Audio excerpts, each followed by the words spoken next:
Selamat pagi, Shalom, Bapak Ibu saudara sekalian dikasih Tuhan. Mari saat ini kita sama-sama berdoa. Bapa kami yang ada dalam kerajaan surga, puji dan syukur Tuhan saat ini kami naikkan ke dalam hadirat-Mu yang kudus. Kami bersyukur dan kami berterima kasih Tuhan atas segala berkat-Mu, atas segala rahmat-Mu yang begitu melimpah-limpah dalam kehidupan kami. Dan saat ini kami juga bersyukur atas waktu dan kesempatan yang sudah Tuhan berikan untuk kami bisa beribadah Tuhan walaupun secara online. Kami percaya Tuhan anugerah-Mu itu boleh tetap melingkupi setiap kami, damai sejahtera-Mu itu boleh melingkupi setiap kami Tuhan. Tuhan kalau saat ini kami boleh merenungkan sebagian daripada kebenaran firman-Mu, kami mohon kiranya Tuhan sendiri yang berkarya di dalam renungan ini Tuhan. Engkau memberkati hamba-Mu Tuhan yang sebentar akan menyampaikan kebenaran firman-Mu. Engkau berikan hikmat, akal budi, dan kepandaian Tuhan untuk berbicara. Dan Engkau juga memberkati untuk setiap kami yang mendengarkan. Biarlah kiranya Engkau sendiri yang akan memberikan pada kami hati dan pikiran seperti tanah yang subur yang siap untuk ditabur kebenaran-kebenaran firman-Mu Tuhan. Terima kasih Tuhan, terima kasih. Hanya dalam nama-Mu Tuhan kami, Yesus Kristus, kami sudah berdoa dan kami mengucap syukur. Amin. Baik, selamat pagi Bapak Ibu saudara sekalian yang dikasihi Tuhan. Senang sekali rasanya kita saat ini bisa berkumpul bersama di dalam ibadah ini walaupun secara online. Dan saya berharap kita semua boleh dipelihara oleh Tuhan, diberikan kesehatan, kekuatan, dan diberikan sukacita khususnya di dalam kita menghadapi masa-masa yang sulit seperti ini. Saya di sini juga ingin berterima kasih untuk kita semua rekan-rekan yang sudah memberikan pelayanan ya di dalam pelayanan online ini, baik di dalam ibadah online, di dalam Instagram ya, serial time, doa malam, semuanya. Ini semuanya bisa berjalan karena ada rekan-rekan yang bersedia untuk melayani pelayanan-pelayanan ini. Baik, Bapak Ibu saudara sekalian, saya ingin mengajak kita semua untuk membuka firman Tuhan di dalam kitab Ibrani pasal yang ke-12, ayat yang pertama sampai ayat yang ketiga. Surat Ibrani pasal yang ke-12, ayat yang pertama sampai ayat yang ketiga. Karena kita mempunyai banyak saksi, bagaikan awan yang mengelilingi kita, marilah kita menanggalkan semua beban dan dosa yang begitu merintangi kita, dan berlomba dengan tekun dalam perlombaan yang diwajibkan bagi kita. Marilah kita melakukannya dengan mata yang tertuju kepada Yesus, yang memimpin kita dalam iman, dan yang membawa iman kita itu kepada kesempurnaan. Yang dengan mengabaikan kehinaan, tekun memikul salib, ganti sukacita yang disediakan bagi Dia, yang sekarang duduk di sebelah kanan tahta Allah. Ingatlah selalu akan Dia, yang tekun menanggung bantahan yang sehebat itu terhadap dirinya dari pihak orang-orang berdosa, supaya jangan kamu menjadi lemah dan putus asa. Amin. Bapak Ibu saudara sekalian dikasihi Tuhan, kita saat ini merenungkan sebagian daripada surat Ibrani. Ayat yang kita baca ini sangat berkaitan dengan pasal-pasal sebelumnya. Ayat ini berkaitan dengan pasal yang ke-11 di mana di situ penulis menguraikan begitu banyak saksi-saksi iman, ya. Tetapi itu juga berkaitan dengan pasal-pasal yang sebelumnya, khususnya pasal yang ke-10. Nah, Bapak Ibu, ada 3 hal yang harus ada di dalam diri seorang Kristen, ya. 3 hal dasar yang harus ada di dalam diri orang-orang yang menyebut dirinya seorang Kristen. Yang pertama adalah iman, yang kedua adalah pengharapan, dan yang ketiga adalah kasih. Tanpa ketiga hal ini, maka seseorang itu tidak akan bisa menjadi seorang Kristen yang baik. Kita bisa membayangkan apa jadinya kalau orang Kristen tanpa iman, orang Kristen tanpa pengharapan, dan orang Kristen tanpa kasih. Kita mengenal kasih sebagai hukum yang pertama dan yang terutama. Tuhan Yesus mengatakan, kasihilah Tuhan Allahmu dengan segenap hatimu, dengan segenap jiwamu, dan dengan segenap akal budimu. Dan hukum yang kedua yang sama dengan itu ialah, kasihilah sesamamu manusia seperti dirimu sendiri. Ya, ini adalah pelajaran kasih yang paling gampang yang bisa kita terima. Lalu bagaimana dengan iman? Iman adalah bahwa kita ini sungguh-sungguh percaya kepada Allah. Bukan hanya percaya kepada Allah, tetapi kita juga percaya kepada kedahsyatan Allah, kemampuan Allah yang begitu luar biasa. Dan iman itu adalah anugerah. Sedangkan pengharapan itu membuat kita mampu melihat jauh ke depan, untuk mampu terus memegang janji-janji Allah dan penggenapannya yang masih belum terlihat. Nah, kalau kita melihat surat Ibrani, kita memandang surat Ibrani ini adalah sebagai surat yang berusaha ingin menguatkan para pembacanya, menguatkan iman para pembacanya. Karena sepertinya sebagian dari para pembaca surat Ibrani ini mulai menunjukkan tanda-tanda mau mundur dari iman, akan meninggalkan iman mereka kepada Yesus Kristus, kembali kepada hukum Taurat, kembali kepada tradisi-tradisi Yahudi. Hal ini bisa kita lihat di dalam Ibrani pasal yang ketiga, gitu ya. Saya akan bacakan Ibrani pasal yang ketiga ayat yang ke-14. Karena kita telah beroleh bagian di dalam Kristus, asal saja kita teguh berpegang sampai kepada akhirnya pada keyakinan iman kita yang semula. Nah, kita di sini bisa melihat bahwa penulis berusaha untuk mengajak pembacanya merenungkan kembali bahwa kita ini sudah memperoleh bagian dari Kristus, asal kita ini teguh berpegang, ya, sampai kepada akhirnya keyakinan iman kita yang semula. Inilah surat Ibrani, ya. Jadi surat ini berusaha untuk mengajak para pembacanya kembali kepada Tuhan. Nah, ayat-ayat yang kita baca tadi, kita kembali pada Ibrani pasal yang ke-12. Ya, saya akan bacakan kembali ayat yang 1a. Ibrani pasal yang ke-12 ayat yang 1a. Karena kita mempunyai banyak saksi, bagaikan awan yang mengelilingi kita. Ya, kita mempunyai banyak saksi, bagaikan awan yang mengelilingi kita. Konteks ayat ini adalah mengacu pada saksi-saksi iman di pasal yang sebelumnya, pasal yang ke-11. Di situ diuraikan begitu banyak saksi-saksi iman oleh penulis. Dan kalau kita melihat pasal yang ke-11, sesungguhnya tidak bisa dilepaskan dari pasal yang ke-10. Jadi artinya pasal yang ke-10, pasal 11, pasal yang ke-12, ini adalah pembahasan yang saling terkait. Ya, sebetulnya tidak bisa dilepaskan begitu saja. Mari kita lihat yang pertama. Keselamatan dan korban yang sempurna.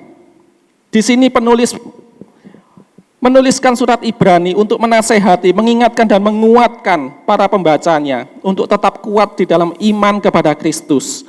Karena sepertinya ada yang ingin kembali kepada Taurat dan tradisi-tradisi Yahudi. Ini bisa kita baca di pasal yang 10 ayat yang pertama. Di dalam hukum Taurat hanya terdapat bayangan saja dari keselamatan yang akan datang dan bukan hakikat dari keselamatan itu sendiri.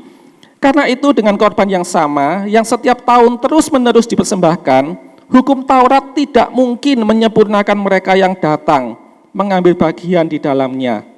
Nah, ini ayat ini semakin menguatkan sepertinya ada sebagian dari para pembaca surat Ibrani yang mulai ancang-ancang gitu ya, mulai ancang-ancang untuk meninggalkan iman dan kembali kepada hukum Taurat dan tradisi-tradisi Yahudi. Penulis di sini mengingatkan bahwa hukum Taurat itu sesungguhnya tidak bisa menyelamatkan. Ya, hukum Taurat tidak bisa menyelamatkan.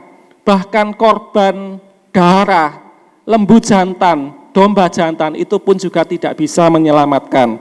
Kita bisa lihat di ayat yang keempat, pasal yang ke-10. Sebab tidak mungkin darah lembu jantan atau darah domba jantan menghapuskan dosa. Jadi kalau kita mengingat ya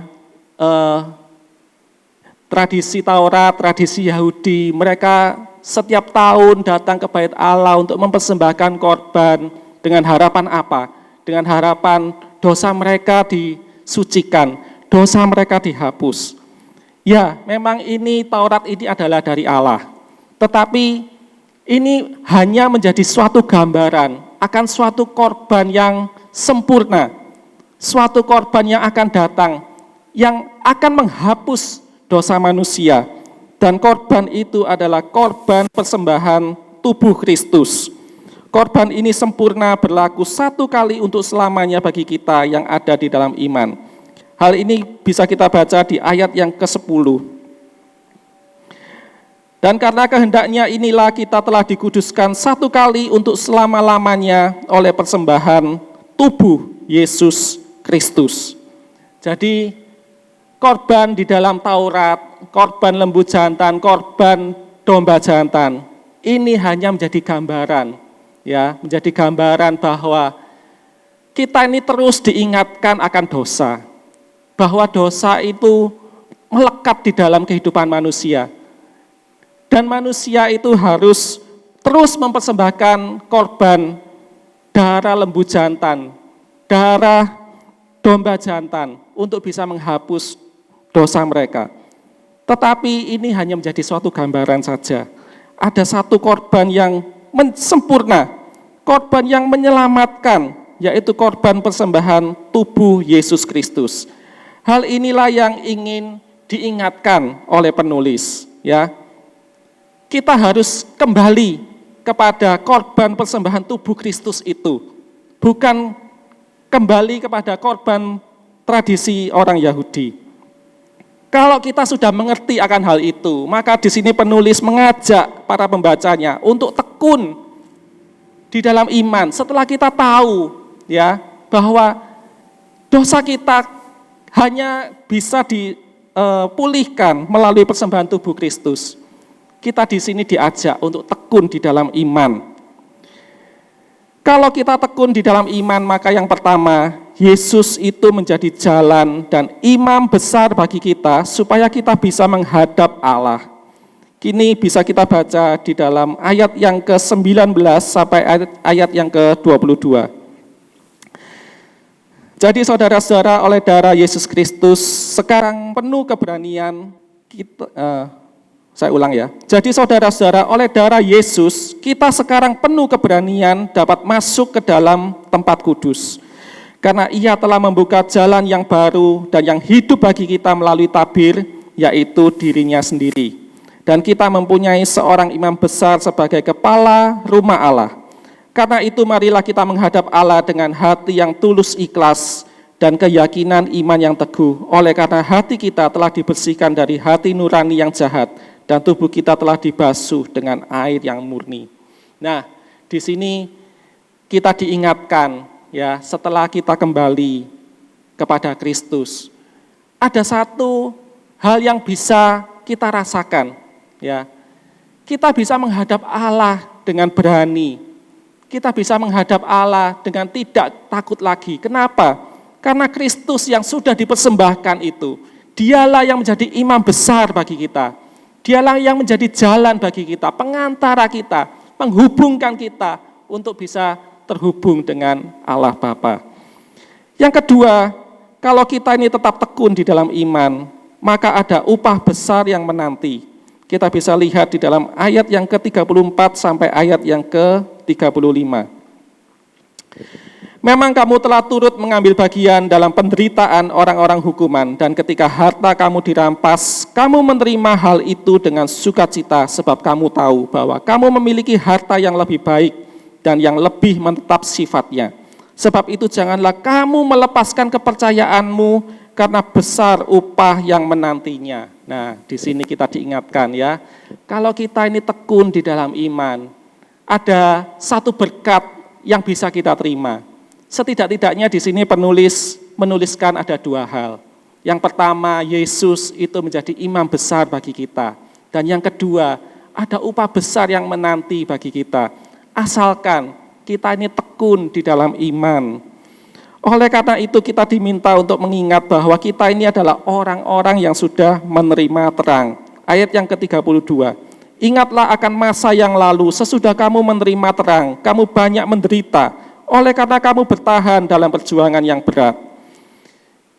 Kita ini sudah menerima terang. Hendaklah terang itu kita pelihara, kita jaga dengan baik, kita tekun di dalam iman. Di sini penulis juga mengingatkan, kalau seandainya kita ini hendak keluar dari iman, maka itu pun juga ada satu akibat-akibat yang terjadi. Yang pertama, kita diperingatkan akan hukuman Allah. Kematian yang mengerikan, penghakiman, api dahsyat yang menghanguskan, ayat yang ke-27. Dan hal itu dimulai dari mana? Dimulai ketika kita ini memulai kebiasaan untuk tidak menghadiri pertemuan-pertemuan ibadah di ayat yang ke-25. Bukan hanya memulai kebiasaan, tetapi yang lebih jahat, ada unsur kesengajaan, ayat yang ke-26. Saya akan bacakan ya.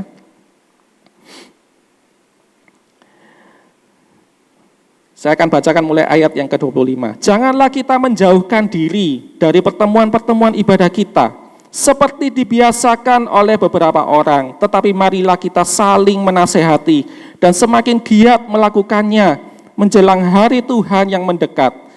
Sebab jika kita sengaja berbuat dosa, maksudnya sengaja untuk tidak menghadiri ibadah-ibadah itu ya, sesudah memperoleh pengetahuan tentang kebenaran, maka tidak ada lagi korban untuk menghapus dosa.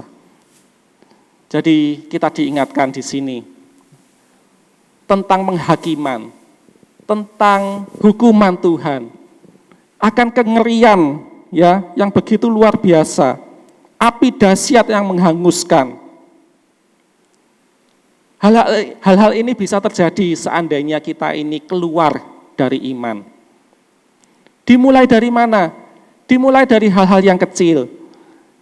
Di sini penulis Ibrani menyebutkan tentang menghindari pertemuan-pertemuan ibadah. Ya, kebiasaan untuk tidak menghadiri pertemuan-pertemuan ibadah. Sepertinya sepele, tetapi hal itu tidak sepele. Kalau hal ini menjadi suatu kebiasaan, maka akibatnya kita ini bisa benar-benar keluar dari iman. Pada saat situasi normal, menghadiri pertemuan-pertemuan ibadah kebaktian, itu pun bisa menjadi sesuatu hal yang sangat sulit bagi sebagian orang. Ya. Karena apa? Seringkali alasannya, saya ini sudah bekerja dari Senin sampai Sabtu, kerja keras, gitu ya. Kepengen apa? Kepengen istirahat, kepengen leye-leye, ya. Istilah yang sempat populer adalah me time, waktu untuk diri sendiri. Ingin menikmati waktu untuk diri sendiri. Ya, sebetulnya itu tidak ada masalah. Tetapi kita sebagai orang Kristen, kita juga diingatkan, ada satu hari khusus di mana kita ini harus beribadah kepada Tuhan. Ingatlah akan hari Sabat. Ya. Jadi walaupun orang Kristen yang katanya bahkan sudah pelayanan, tetapi menghadiri ibadah-ibadah pertemuan itu sepertinya sulit. Bayangkan seandainya situasi seperti sekarang, ya, di mana sudah tidak ada lagi pertemuan secara fisik, kita hanya bisa bertemu secara online, ya. Saya hanya bisa di sini menatap Bapak Ibu saudara sekalian melalui kamera gitu ya. Saya berharap hal ini bisa tetap kita lakukan dengan baik. Karena saat ini hanya inilah satu-satunya yang bisa kita lakukan untuk kita ini bisa bersekutu bersama-sama di dalam rumah Tuhan. Itu yang pertama, kita diperingatkan akan hukuman Allah. Yang kedua, tidak ada lagi korban yang bisa menghapuskan dosa jika kita ini keluar dari iman. Karena kalau kita ini keluar dari iman, itu digambarkan seperti menginjak-injak anak Allah, ya, menganggap najis darah perjanjian yang kudus, dan menghina roh kasih karunia. Kita bisa lihat di dalam ayat yang ke-26 dan ayat yang ke-29. Saya akan bacakan ayat yang ke-29. Betapa lebih beratnya hukuman yang harus dijatuhkan atas dia yang menginjak-injak anak Allah dan yang menganggap najis darah perjanjian yang menguduskannya dan yang menghina roh kasih karunia. Mari Bapak Ibu, kita di sini diingatkan, ya, kita di sini diingatkan untuk tidak keluar dari iman. Kita harus tetap di dalam iman. Bukan hanya tetap di dalam iman, tetapi kita harus tekun di dalam iman, ya. Inilah yang hendak disampaikan oleh penulis kepada para pembacanya dan juga kepada kita semua, khususnya di saat-saat yang sulit seperti ini. Tetapi di sini saya percaya bahwa kita semua adalah orang-orang yang beriman, ya. Saya berharap di sini kita semua ini adalah orang-orang yang beriman, yang tetap kuat di dalam iman, tetap bersukacita di dalam iman. Amin. Ayat yang ke-39. Tetapi kita bukanlah orang-orang yang mengundurkan diri dan binasa, tetapi orang-orang yang percaya dan yang beroleh hidup. Penulis percaya, para pembacanya adalah orang yang beriman, dan saya di sini juga percaya bahwa kita semua juga adalah orang-orang yang beriman. Yang diingatkan di sini supaya kita bisa tetap kuat di dalam iman, tekun di dalam iman.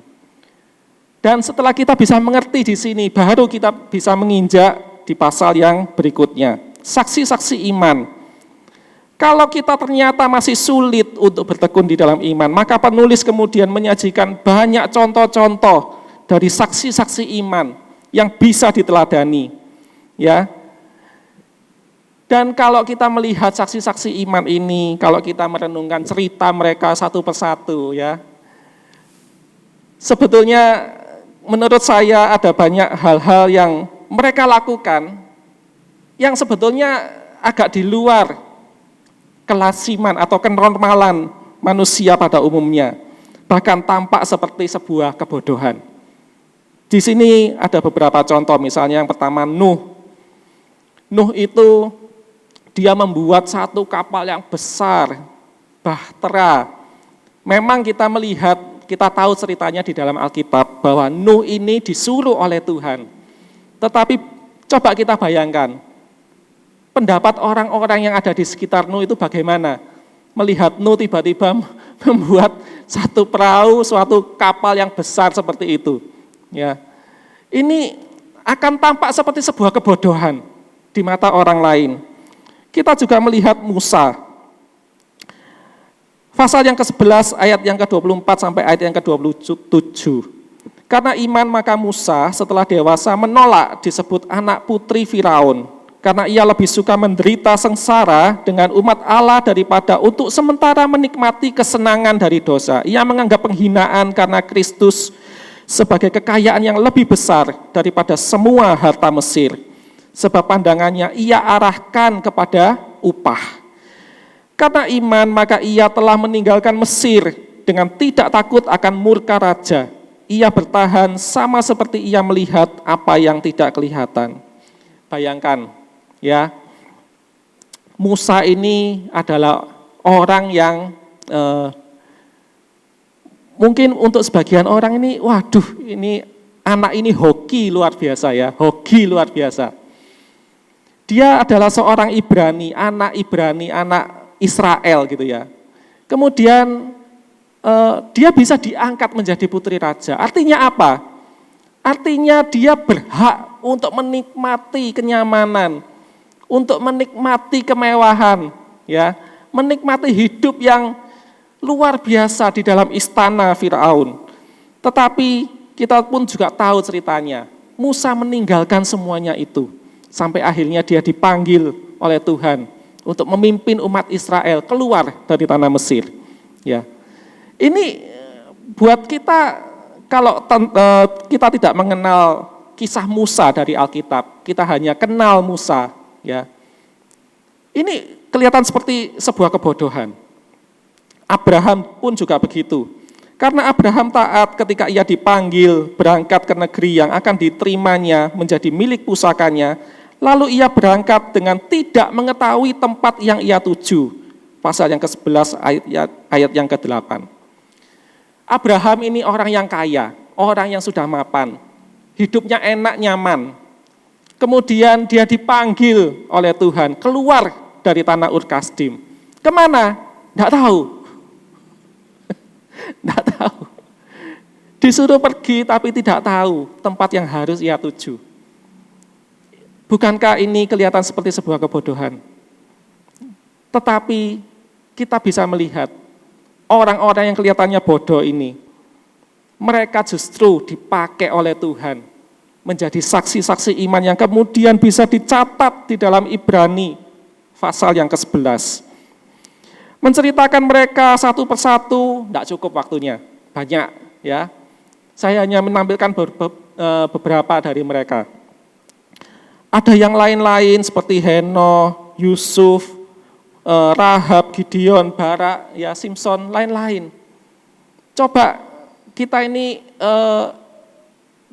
mengingat-ingat kembali kisah-kisah mereka satu persatu yang ditulis di dalam surat Ibrani pasal yang 11 ini. Maka cerita-cerita mereka itu unik, tidak ada yang sama, ya. Dan banyak dari mereka itu yang sepertinya melakukan kebodohan-kebodohan. Tetapi setidaknya kita bisa melihat ada banyak dari cerita mereka yang dipakai oleh Tuhan menjadi gambaran tentang keselamatan terhadap sekumpulan besar orang. Misalnya sebuah bangsa, di sini adalah kisah bangsa Israel, atau bahkan seluruh umat manusia. Kisah-kisah mereka ini menjadi suatu gambaran, ya. Ketika Allah itu ingin menyelamatkan manusia, kita bisa melihat kisah Nuh. Kisah Nuh dimulai ketika manusia itu semakin lama semakin jahat. Dan Tuhan melihat kejahatan mereka itu semakin besar.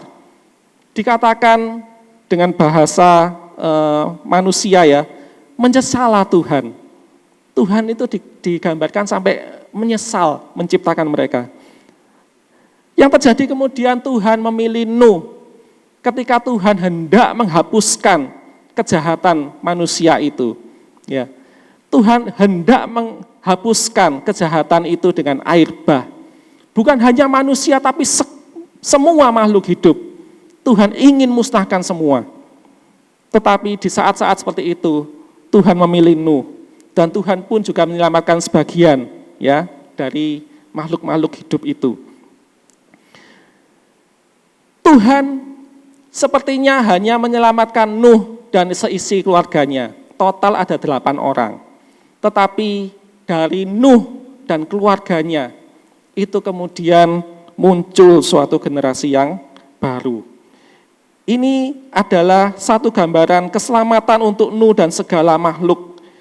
Di sini Tuhan pun sampai harus membuat satu perjanjian dengan Nuh bahwa Dia tidak akan menghapus manusia dan segala makhluk hidup dengan air bah lagi. Ya. Bukan hanya tentang manusia, bukan hanya tentang Nuh, tetapi ini sifatnya lebih universal untuk segala makhluk, keselamatan untuk segala makhluk yang hidup. Tuhan di sini ingin menyelamatkan manusia. Dan bukan hanya kisah Nuh, tetapi juga kisah-kisah yang lain kalau kita perhatikan satu persatu. Maka ada begitu banyak gambaran ketika Allah itu ingin menyelamatkan manusia. Setidak-tidaknya ada 2 hal yang tergambar dari kisah hidup saksi-saksi iman ini. Yang pertama, Allah itu ada dan berkenan kepada mereka. Ya, Allah itu ada dan berkenan kepada mereka. Tanpa iman tidak mungkin orang berkenan kepada Allah, sebab barang siapa berpaling kepada Allah, ia harus percaya bahwa Allah ada dan bahwa Allah memberi upah kepada orang yang sungguh-sungguh mencari Dia. Itu bisa kita baca di dalam pasal yang ke-11 ayat yang ke-6. Ya. Allah itu ada dan berkenan kepada saksi-saksi iman itu. Itu yang pertama. Yang kedua, bahwa Allah itu ingin menyelamatkan manusia. Kita bisa melihat kisah seperti misalnya Musa yang memimpin orang Israel keluar dari tanah Mesir, menyelamatkan bangsa Israel. Abraham yang kemudian dipilih Tuhan menjadi bapa dari orang-orang Israel, ya, dipanggil keluar dari tanah Ur Kasdim untuk bisa menjadi suatu bangsa yang besar, bangsa pilihan Allah. Kita bisa melihat Yusuf di dalam kisah hidupnya, melalui perjalanan hidup yang tidak enak. Akhirnya ujungnya apa? Ternyata Yusuf itu dipersiapkan untuk bisa menyelamatkan Israel dari kelaparan. Kisah-kisah mereka ini luar biasa, Bapak Ibu, ya. Kisah-kisah mereka ini luar biasa. Dan ini semuanya hendak mengerucut pada satu kisah, yaitu kisah kedatangan Yesus ke dalam dunia. Artinya apa? Artinya bahwa kisah hidup para saksi iman ini sangat penting. Tanpa ada kisah dari para saksi iman, mungkin tidak ada kisah Yesus yang datang ke dalam dunia. Dan Yesus sudah datang dalam dunia, dia mati, dia berkorban, dia disalib bagi kita semua, menjadi korban, ya, penebusan dosa bagi kita, seperti tadi di awal-awal ya. Bukan hanya itu, dia mati dan bangkit, dan dia sudah naik ke surga. Setelah dia naik ke surga, saat ini kita memperingati hari Pentakosta, di mana di situ Roh Kudus dicurahkan. Setelah Roh Kudus dicurahkan, murid-murid menjadi saksi-saksi yang luar biasa. Lewat mana? Lewat kehidupan para saksi-saksi iman itu. Dan setelah kita merenungkan perjalanan hidup dari saksi-saksi iman itu, bagaimana dengan kita? Ya, kehidupan kita pun penting. Kehidupan para saksi iman itu penting, tetapi kehidupan kita saat ini juga penting. Saya berharap kehidupan kita bisa menjadi sama seperti kehidupan saksi-saksi iman. Kehidupan orang-orang yang memegang teguh iman percayanya kepada Tuhan. Kehidupan orang-orang yang terus bertekun di dalam iman walaupun situasinya sangat sulit. Walaupun situasinya tidak menentu seperti sekarang, ya. Inilah kehidupan saksi-saksi iman. Baru setelah itu kita melihat pasal yang ke-12. Kita mempunyai banyak saksi bagaikan awan yang mengelilingi kita. Saat kita merasa sendiri, saat kita ini merasa lemah, saat kita merasa tidak berdaya, kita merasa putus asa. Ikut Tuhan kok gini ya? Beriman itu kok gini ya, kok susah ya. Sepertinya kita ini seorang diri, kita menjadi lemah. Di sini kita diingatkan, lihatlah ke atas, pandanglah langit yang penuh dengan awan. Itulah yang menjadi gambaran kehidupan kita, yang dikelilingi oleh saksi-saksi iman. Orang-orang yang sudah memegang teguh imannya sampai pada akhirnya. Dan di situ diharapkan kita ini bisa sama-sama menjadi kuat, kita tidak putus asa, ya. Karena kita melihat ada begitu banyak saksi yang mengelilingi kita. Bukan hanya saksi-saksi iman yang ada di dalam Alkitab, tetapi juga saksi-saksi iman yang ada di gereja ini. Perjalanan gereja ini sudah sangat panjang, ya. Sudah hampir 70 tahun lamanya. Artinya apa? Sudah ada begitu banyak saksi-saksi iman yang meninggalkan warisannya untuk kita. Memang situasi ini tidak mengenakan, mungkin melemahkan. Kita berharap kita ini bisa segera bertemu kembali. Tetapi kalaupun aturan sudah dirubah, kita boleh beribadah lagi. Apa yang akan terjadi ke depan? Apakah situasinya bisa sama seperti sebelum masa corona ini? Saya pikir tidak. Situasinya akan tetap berubah. Ya. Tantangan ke depan itu akan semakin besar. Bukan semakin ringan. Tantangan ke depan ini akan semakin besar. Setidak-tidaknya saya memikirkan ada beberapa tantangan yang akan semakin berat. Yang pertama di dalam bidang teologi akan semakin berat, ya. Ketika kita ini dalam situasi di rumah saja, mungkin ada beberapa dari kita yang lebih banyak buka YouTube misalnya. Saya melihat di situ justru banyak sekali perdebatan-perdebatan ya tentang teologi ya. Artinya apa? Tantangan ke depan pun semakin berat. Ketika ibadah mau tidak mau harus lewat online seperti ini. Ini sudah terbuka untuk umum. Ya, siapapun bisa melihat ibadah kita pada hari ini. Yang pertama, teologi. Yang kedua, tentang kehidupan kita bersekutu. Itu pun juga akan mengalami perubahan. Mungkin gereja dibuka, kita bisa beribadah kembali di gereja, tetapi bayangkan kalau kita ini datang beribadah di gereja, tapi pakai masker semua. Bisa bayangkan itu enggak? Lalu kemudian jarak masih enggak bisa dempet-dempetan, masih tetap ada physical distancing di gereja. Ya, sudah pakai masker, physical distancing, protokol-protokol masih tetap jalan, gitu ya. Semakin susah. Ya. Lalu bermisi. Bagaimanapun kita ini anak-anak Tuhan. Ya, orang-orang yang sudah diberkati oleh Tuhan. Situasinya semakin berat untuk kita. Pekerjaan tidak lancar, kehidupan ekonomi tidak lancar. Tetapi kita tetap diingatkan bahwa kita ini adalah anak-anak Tuhan, orang-orang Kristen. Di mana di situ kita tetap harus bisa memperhatikan kehidupan orang-orang lain. Semakin berat bukan? Lalu yang berikutnya, teknologi.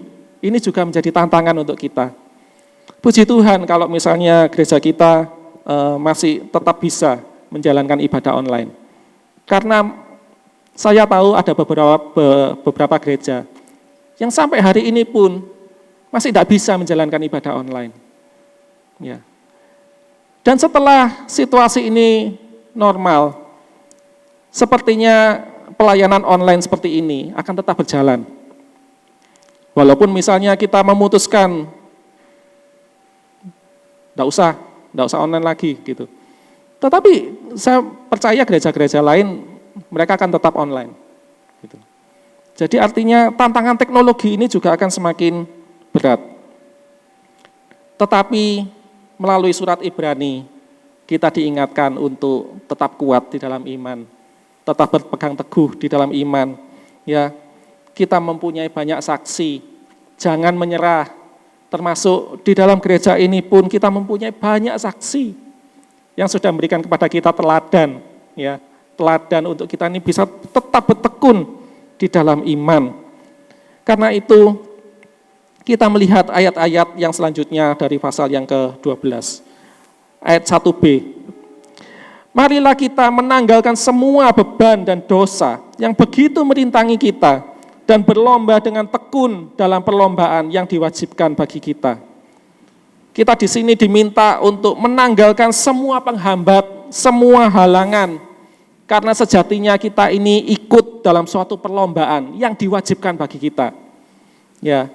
Tanpa kita sadari, kita ini sekarang ada di dalam suatu perlombaan. Walaupun kita merasa, aku enggak mau ikut perlombaan ini. Loh, tapi masalahnya, ini wajib. Gitu ya. Perlombaan yang wajib. Walaupun kita ada yang enggak mau ikut perlombaan ini wajib bagi kita.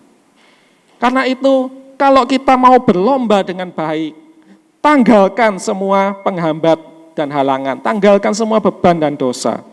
Yang berikutnya, marilah kita melakukannya dengan mata yang tertuju kepada Yesus, yang memimpin kita dalam iman, dan yang membawa iman itu kepada kesempurnaan, dan yang mengabaikan kehinaan, tekun memikul salib ganti sukacita yang disediakan bagi kita, yang sekarang duduk di sebelah kanan tahta Allah.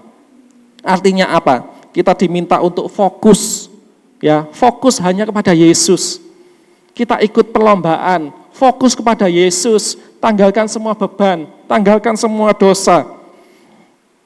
Ingatlah selalu akan Dia, yang tekun menanggung bantahan yang sehebat itu terhadap dirinya dari pihak orang-orang berdosa, supaya jangan kamu menjadi lemah dan putus asa. Artinya apa? Artinya di sini Dia sudah memberikan suatu teladan.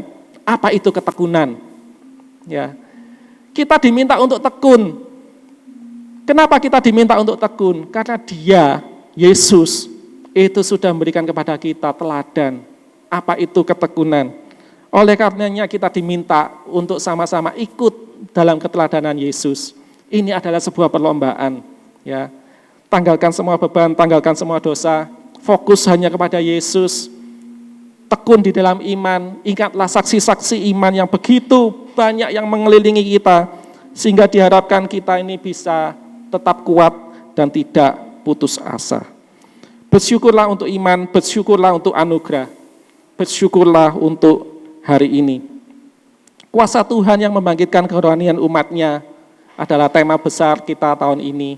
Saya berharap kuasa Tuhan itu yang memampukan kita, ya, membangkitkan iman kita, menguatkan iman kita untuk kita tetap bisa bertahan di dalam iman.